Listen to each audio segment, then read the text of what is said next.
Well, I mean, knowing about God is such an empty pursuit if you don't know God. You can sit there in front of the Blessed Sacrament and be convinced in your mind that theologically this is Jesus, sure, but can you speak to him of your vulnerabilities? Can you be intimate with the Lord in the way that he asks us to?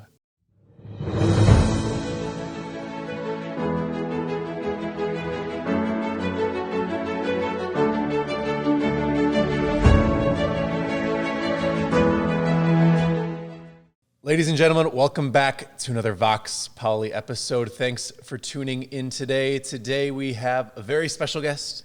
His name is Joshua Rucinski. He reigns from the great town of Oshkosh, Wisconsin. He's a student on the dental path, I believe. This is true. Something with the STEM majors. We'll figure out more as we go. But anyways, he's a great man. Very excited to have you on. Welcome, Joshua. Thank you, Andrew. Now, in these halls of St. Paul's, you go as Josh. I do. You do. Still in my phone, you are still Joshua. I remember the exact time I met you. We're in the lobby. I was all excited. Freshman intern. Year is starting. You never know who you're going to meet. In walks this man, and he's like, "I'm Joshua." I was like, "This is going to be an upright, noble man," and he's become a great part of our community. And so, we're pumped to have you here. Thank you very much. First time podcast? Yeah, this is true, yeah. It's my All first right, podcast. there we go. But I'm an avid listener. Okay, that's what we like to hear, loyal listeners. Yeah. That's right. Beautiful. So tell us a little bit how you got involved with St. Paul's in the first place. Well, yeah, I mean, as you know, I was in freshman living right off the bat. That's right. So explain to the people what this freshman living situation was like. Yeah, so we had 7 freshman guys in Unit 603 at the Alchemy Apartments, just around the corner right here. It was running through St. Paul's, and I was initially going to be living in the dorms, and I had my unit. It was 524 at DeJope, and I had my roommates, and everything was set up nicely. And then a priest from my high school sent me this message. He had this flyer of freshman housing at St. Paul's. Kind of toyed with the idea a bit. I wasn't really sure about it.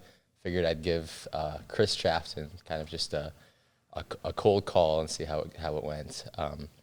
And, I told him I was kind of hesitant about, well, first of all, I already had my place, my roommates, everything like that. And, he emailed me back a couple of hours later with, step-by-step instructions on how to cancel your housing contract. And he was just like, we would love to have you here. They had 6 people signed by that time, so I was going to be the 7th. And I kind of ran out of excuses to say no. I was like, this is a really cool opportunity. I knew I really wanted to get involved immediately, and it paid off in the end. It was such an incredible experience. That's awesome. What are a couple of your favorite memories from living with 6 crazy freshman guys at the Alchemy Apartment your freshman year? Oh, gosh. There's a couple stick out. Just in general, the dish situation was always kind of heinous. My gosh. You get 7 freshman dudes first time living on their own. Yeah, you're going to expect some dirty dishes in there. And let me tell you, I was a frequent flyer of visiting the apartment. Got to know the boys real well as a freshman intern. And let's just say it wasn't the 4 seasons. No, it definitely wasn't. We definitely had a lot of beef, in and out, coming in waves with the dishes. I remember there were a couple of times where some of us would have to just suck it up and spend 3 hours on a Sunday night cleaning everything up. And then everyone would file in, later, and they'd just be like, "Thank you."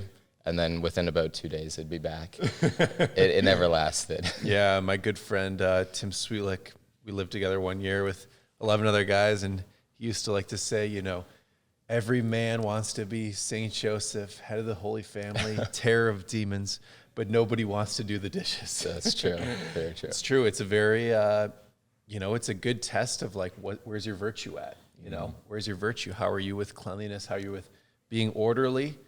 Because it's that real progression from being a boy to being a man. It's how are you going to, take control of your life and do the things that you're supposed to do?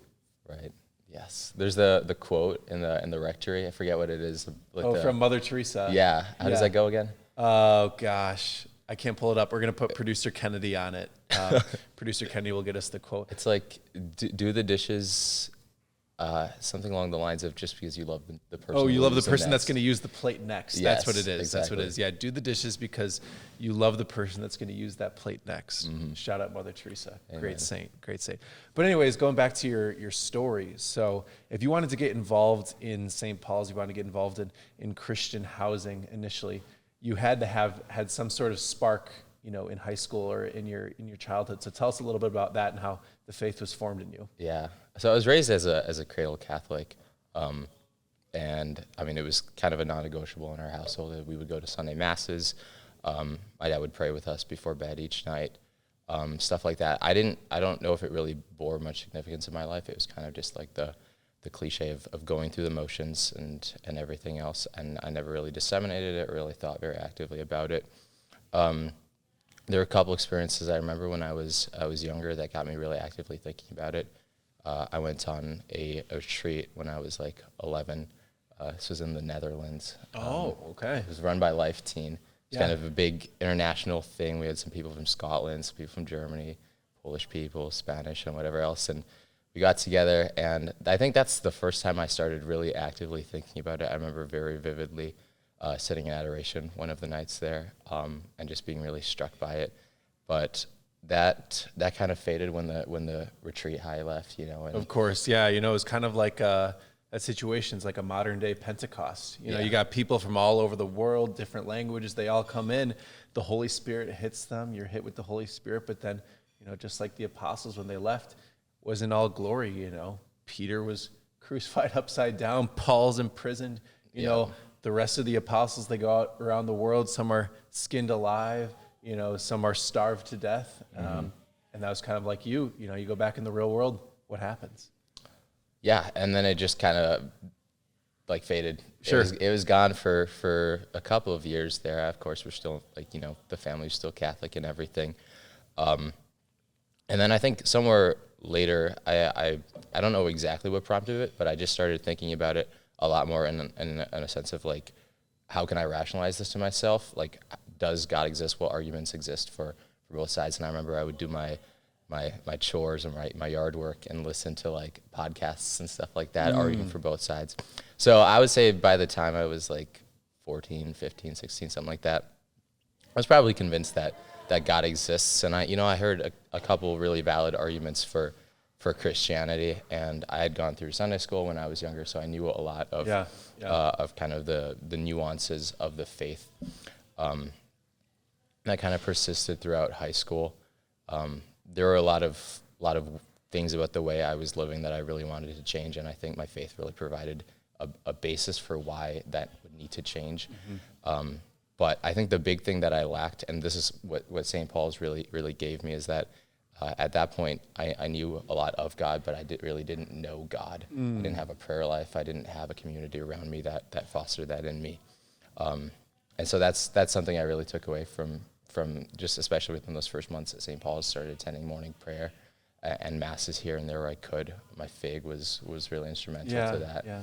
And here we are. Here we are today. That's right. So tell me a little bit about, in your personal experience, the difference between knowing about God versus knowing God. Yeah. Well, I mean, knowing about God is such an empty pursuit if you don't know God. You can sit there in front of the Blessed Sacrament and be convinced in your mind that theologically this is Jesus, sure, but can you speak to him of your vulnerabilities? Can you be intimate with the Lord in the way that he asks us to? And for me, the answer was definitely no for many years.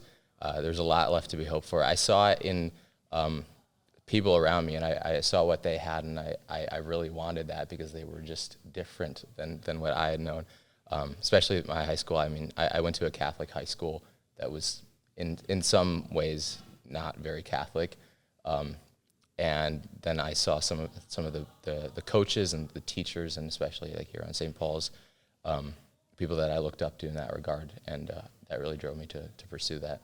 That's awesome. So you get to St. Paul's, you start, getting yourself in the community, and what really stuck out to you about, what was that process like of knowing God? What was kind of your inner experience of going through that? Wow, yeah. I think SBK was a huge part of it. Just kind of entering into the community. And Yes.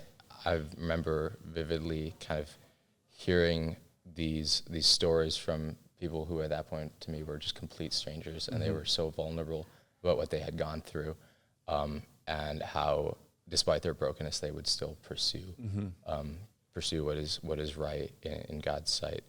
And that moved me. And so, yeah, I think the biggest part is just making a really big habit out of daily prayer, bringing before Him, especially the parts that I don't want to even admit to myself, anything that I'm struggling with or don't want to think about. And, in the midst of schoolwork and all the things that are stressing me out, I remember the alchemy men's groups that we had. I would show up sometimes just going through the ringer for my schoolwork, just because I had kind of neglected my faith, and I was prioritizing very, very different things.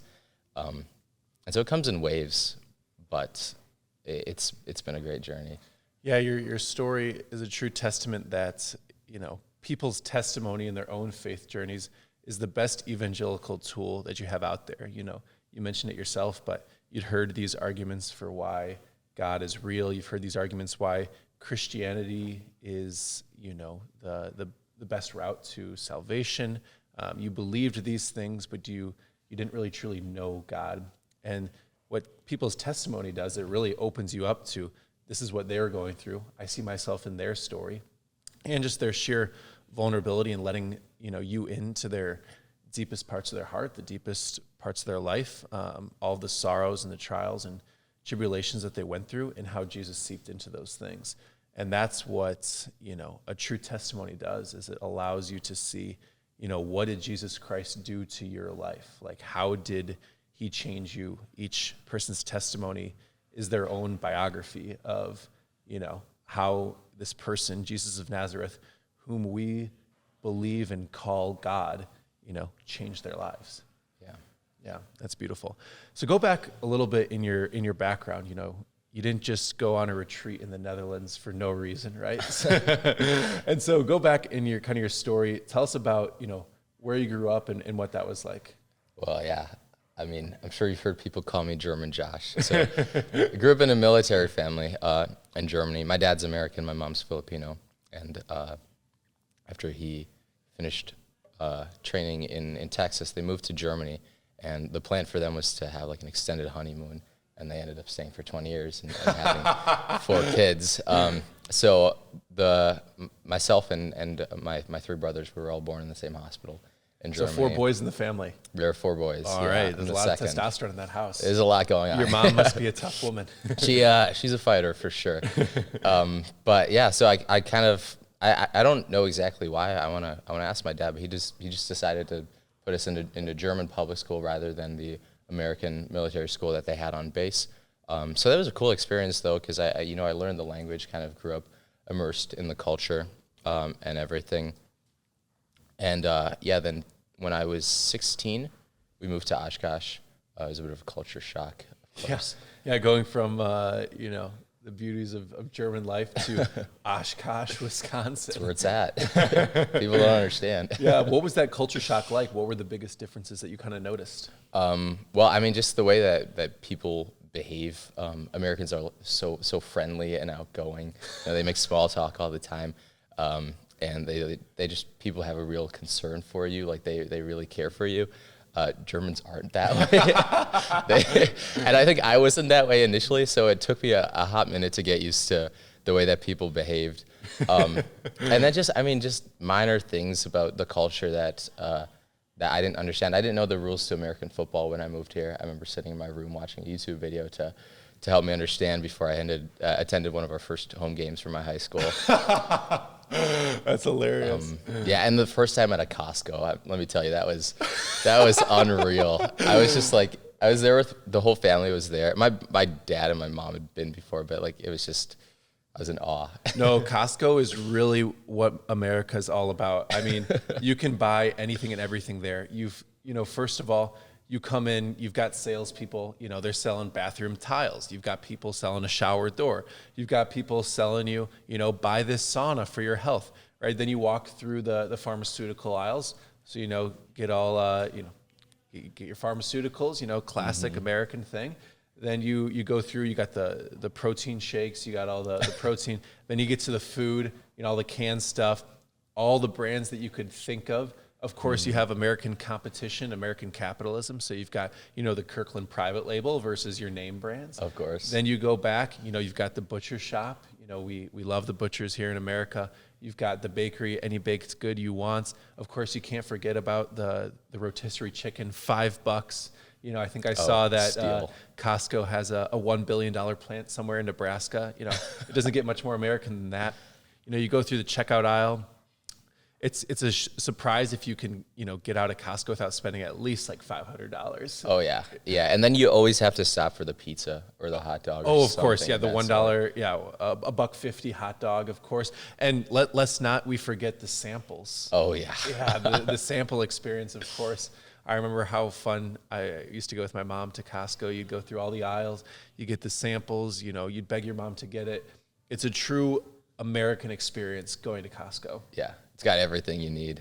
Oh man, I have so much of my wardrobe is from Yes, Costco. yeah, the Kirkland. The clothes, like, yeah, can you you guys beat don't it? know. I don't know about, for women, but for men, it's actually pretty decent, I would Some say. really good sweatshirts, yeah. That's right. Decent prices. Yeah, exactly. Decent prices. Very, very American. So I like that. That was like your biggest American experience is going to Costco. Yeah, I have this vivid memory of seeing them sell like Elmer's paper glue, but the thing was like the size of a milk jug. Yeah. And I was just like, what? Was something that surprised you the difference? I know people say like foreign exchange students when they come, the difference in the meal sizes. Yeah. So in Germany, most of the time you'll have like, I don't know, a bowl of cereal, some bread for breakfast. Then lunch will be your actual like proper meal.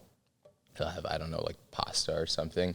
And then for dinner, you'll just have bread or something like that. Really? Yeah. So they don't really eat that much. It's just kind of, but that's like traditional, right?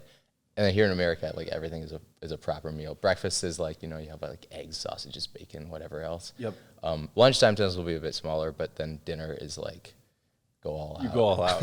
Interesting. I didn't know that about the German way of life. Yeah. Interesting. So what are some other, tell me a little bit more about growing up in Germany and what that was like. I thought it was awesome. It was, I think my favorite part about it was the opportunity to travel. And like, here in the States is so big that you can drive like 20 hours and you're still in the States. It's a different culture in some ways, but in some ways it's very similar. But I think my dad knew we weren't going to stay there forever.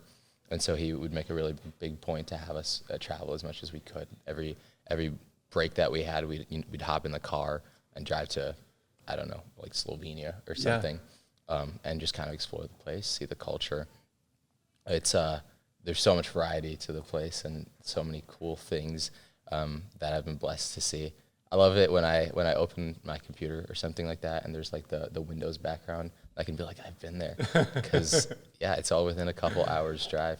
Tell me a couple of your favorite places that you've been around in the world. Wow.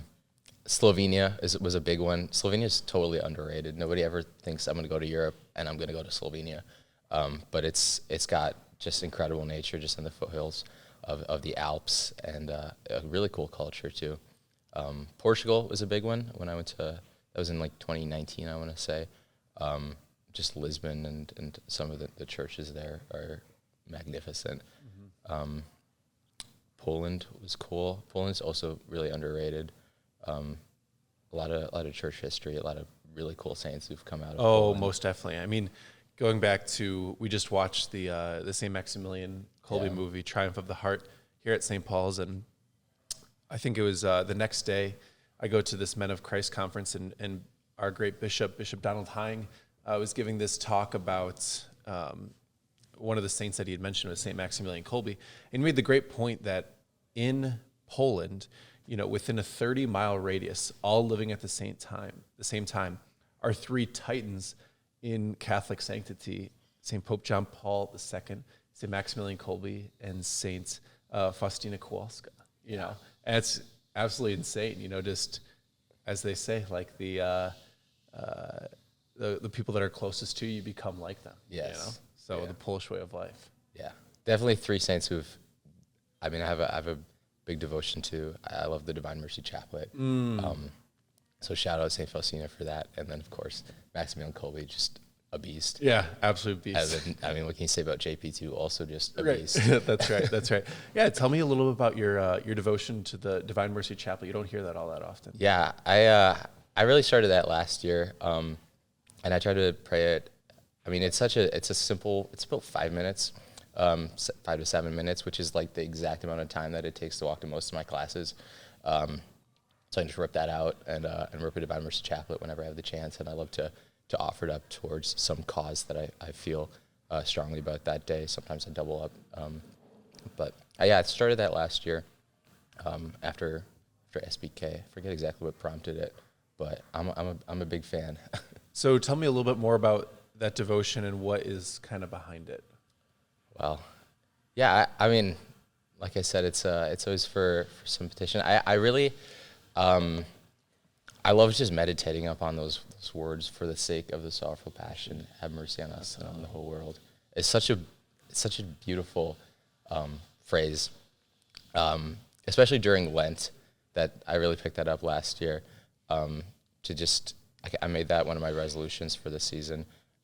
Just whenever I could, preferably like late at night when it's empty, and sit there and just kind of stare at Jesus on the crucifix, for the sake of his sorrowful passion, have mercy on us and on the whole world, as we're approaching the crucifixion and then his resurrection. Oh, that's beautiful. That's beautiful. So you're involved in a lot of different apostolates. You're one of the few men I call utility guys around St. Paul's. You guys kind of see him in every single space. So tell the people a little bit about what you're involved here at St. Paul's. Yeah. Well, for starters, I lead a FIG. Freshman year group. Yes, exactly. Which is a blast. It's so much fun. Julia and I get to lead that one together, and it's a great opportunity to welcome people into St. Paul's and speak about different parts of the faith. And I think for me, my FIG was huge into introducing me to other ministries. So I started hospying, which I'm really loyal to. This is my hospy mug right here. I got mug last year. I joined the choir for a bit on and off. I need to be a bit more committed to that one. But that one's always a ton of fun, of course. And then SBK, I've tried to get involved in some extent on every SBK since mine. Was a weedy last semester. Oh, that's awesome. A blast. That's awesome. Let's go through a couple of these. We'll start with the FIG. So the FIG, obviously you're bringing in both boys and girls. You lead a co-ed, kind of small group. It's more so just centered on friendship. Introduce them a little bit to the life of faith. Introduce them to St. Paul's. Tell me some memories so far from the FIG thus far. FIG Olympics. We took last place. Oh, it was a bit heinous, but we fought, and it was just really great getting to know them all. I remember just the first time I was really nervous, and they were all really hesitant, and I walked out of there and it was like nobody's contributing to the conversation. I was like, what am I doing wrong? But they've all warmed up. We have some just absolutely locked freshmen who are just they contribute so much, and they're already really rising figures in this community, which is always really great to see. Julie and I work really well together, and we have a lot of fun with it. We try to tailor to whatever we think they respond well to, and every now and then add something to it. Like we've hosted dinners. We have a FIG giving coming up this Monday. Oh, amazing. With I think we're joint with a couple other FIGs. Oh, that's awesome. Yeah, the Friendsgiving concept, whoever came up with that has really taken off here. Oh, yeah. There's so many of them. You got, your core friends. You've got, one from St. Paul's. You've got one with your clubs, and they all kind of take on a different name. Of course, got the Friendsgiving. You have the FIG giving. With my men's group, I'm having a Mansgiving. So of course. just all around the Thanksgiving atmosphere is very, joyous and abundant here on campus. All right, let's move on to the Hospies. The Hospies, I would say, are the group at St. Paul's who consistently, by far, bring the most energy to this place. Oh, yeah. It's like the little, battery to this operation. So tell me a little bit about a day in the life of a Hospie. Oh, it's crazy, but in the best way. I was up till 2 a.m. last night cooking. All right, so we're getting you on low sleep. Yes, exactly. You are. And I'm not even the worst. I mean, some of them pulled all-nighters. Oh, my goodness. Yeah, so for those that don't know, for the Thanksgiving Newman dinner, which will take place in this hall actually in a few hours, all of the Hospies pull They pull an all-nighter. They cook all night. I don't know if there's any real purpose behind it. I guess you got to get it done at some point. It's for the Lore. But it's for the Lord. We love doing it. We love it for the Lord and the Lord. There we go. Oh, that's awesome.